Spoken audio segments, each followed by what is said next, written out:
최근에 그 원달러 환율이 1,300원대로 꽤 내려앉았어요. 한 5, 6개월 만에 가장 낮은 수준이라고 하던데요. 네, 맞아요. 근데 또 연휴 직후에는 대만 달러 가치가 이틀 사이에 막 9%나 뛰고 좀 정신이 없었죠. 네, 그게 아주 이례적인 현상이었죠. 그래서 오늘 여러분께서 공유해 주신 여러 금융 전문가 분석 자료들을 좀 보면서요.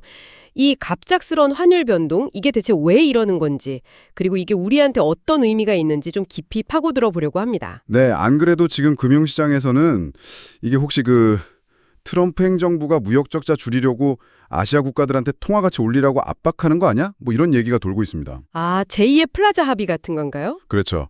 이른바 제2의 플라자 합의 아니라는 소문까지 나오고 있어요. 실제로 작년 11월에 그 트럼프 대통령 경제자문으로 유력했던 스티브 미란 그 사람 보고서에서도 비슷한 얘기가 나왔었거든요. 아, 맞아요. 달러 약세를 유도해서 제조업 경쟁력을 키워야 한다. 뭐 그런 내용이었죠. 네, 맞습니다. 제2의 플라자 합의라. 근데 1985년 플라자 합의는 엔화랑 마르크화 가치를 확 끌어올려서 달러 약세를 맞는 거잖아요.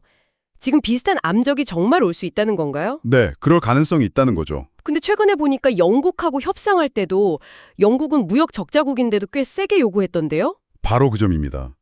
영국 사례를 보면 미국이 무역 흑자국한테는 이거보다 훨씬 더 강하게 압박할 수 있겠구나. 이걸 짐작할 수 있는 거죠. 훨씬 더요? 네, 특히 이제 우리나라나 일본, 대만, 싱가포르처럼 미국에 대해서 무역 흑자 규모가 좀 크고 또 안보 면에서는 미국 의존도가 높은 나라들. 네, 그렇죠. 이런 나라들이 이제 주요 대상이 될 수 있다. 이런 분석이 나오는 겁니다. 대만 달러 급등한 것도요. 알려지기로는 그 미국하고 대만 사이에 비공개 회의가 있었는데 그 이후에 통화 가치 조정 압력이 있었다. 이런 루머가 쫙 퍼진 직후였거든요. 비공개 회의요? 공식 확인은 안 된 건가요? 그렇죠. 공식 확인은 없지만 정황상 그럴 가능성이 꽤 높다고 보는 전문가들이 많아요.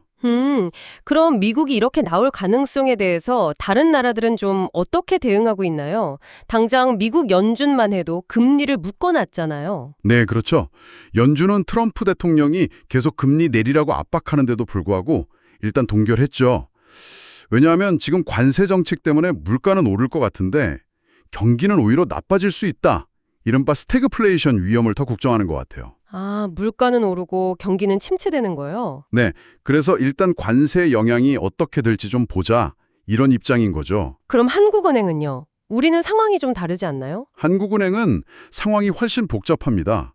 밖에서는 원화 가치 올리라는 압력도 있는데 안에서는 지금 우리 경제가 마이너스 성장할 수도 있다는 얘기까지 나오잖아요. 네, 맞아요. 경기 안 좋다는 얘기가 많죠. 물가 상승률도 계속 낮아지고 있어서 이러다 디플레이션 오는 거 아니냐 이런 걱정까지 나오는 판국이라서 오히려 금리를 그것도 아주 큰 폭으로 내려야 할 수도 있다 이런 전망이 나옵니다. 금리를요? 큰 폭으로? 네, 일부 전문가는 연말 가면 한국 기준금리가 2% 아래로 내려갈 수도 있다 이렇게까지 보고 있어요. 와, 2% 아래. 네. 게다가 최근에 국지 유가나 곡물 가격 떨어지는 것도 어떻게 보면 금리 인하 주장에 좀 힘을 실어주는 측면이 있고요. 그렇군요. 한국은행은 그럼 금리 인하 압박을 받는 상황인데 중국은 어떨까요? 거기도 미국 상대로 흑자를 많이 내는 나라인데 순순히 위안화 가치를 올리려 할까요? 쉽지 않을 것 같은데요? 맞습니다. 중국은 아마 미국이랑 협상한다고 해도 쉽게 물러서지 않을 거예요.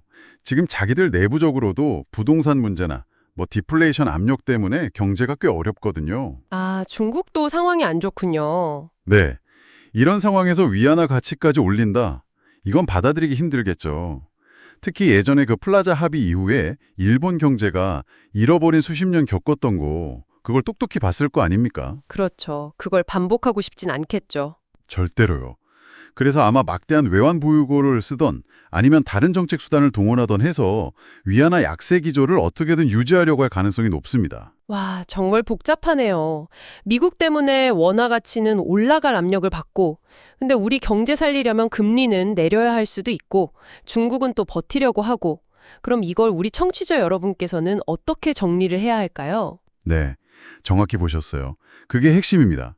미국의 통화가치 절성 요구라는 외부 압력, 그리고 좋지 않은 국내 경제 상황 때문에 우리 한국은행이 금리를 좀 큰 폭으로 내릴 가능성이 높다는 거.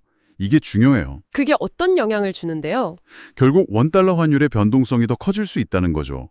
어디로 틀지 모르는 상황이 될 수 있어요. 아, 변동성이 커진다. 네, 기업들 입장에서는 원화 가치가 오르면 수입 물가는 좀 안정되니까 좋긴 한데 수출 기업들은 가격 경쟁력 때문에 힘들어질 수 있죠. 그렇죠. 수출 비중이 큰 우리로서는 좀 부담이겠네요. 네.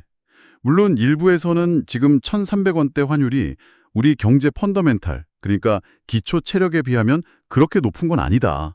뭐 오히려 이게 적정 수준이다. 이렇게 보기도 해요. 아, 그런 시각도 있군요. 네. 다만 환율 자체가 너무 급격하게 왔다 갔다 하면 기업들 실적 예측이 어려워지니까 그 자체가 부담이 될 수 있다는 점은 좀 기억해야 합니다. 그럼 정리를 좀 해보면 미국의 약달러 정책 기조 때문에 원화는 강세 압력을 받을 수 있다. 하지만 동시에 우리 국내 경기가 안 좋아서 한국은행은 금리를 큰 폭으로 내릴 가능성도 있다. 이 두 가지 힘이 막 부딪히고 있다는 거군요. 네, 그렇습니다. 그래서 당분간은 환율이 어디로 튈지 예측하기 어려운 좀 변동성이 큰 국면이 이어질 수 있다는 거죠. 네. 그런데 여기서 한 가지 더 좀 흥미로운 분석이 있어요. 오, 뭔가요? 일부 전문가들은요, 미국의 이런 압박이 단순히 그냥 환율만 조정해라, 여기서 끝나는 게 아닐 수도 있다는 거예요. 과거의 그 마라라고 합의 논의처럼 이걸 빌미로 미국 국채를 더 사게 만들려는 좀 더 큰 그림의 일부일 수 있다는 지적이 나옵니다. 미국 국채 매입이요? 그럼 진짜 목표는 그쪽이라는 건가요? 뭐 그럴 수도 있다는 거죠. 계속 늘어나는 미국의 그 막대한 부채를 좀 관리하는 것, 이게 사실 숨겨진 목표일 수도 있다. 이런 분석입니다. 와, 이건 또 다른 관점이네요. 네. 이 부분이 정말 사실일지는 앞으로 좀 더 주의 깊게 지켜봐야 할 아주 흥미로운 포인트가 될 것 같습니다.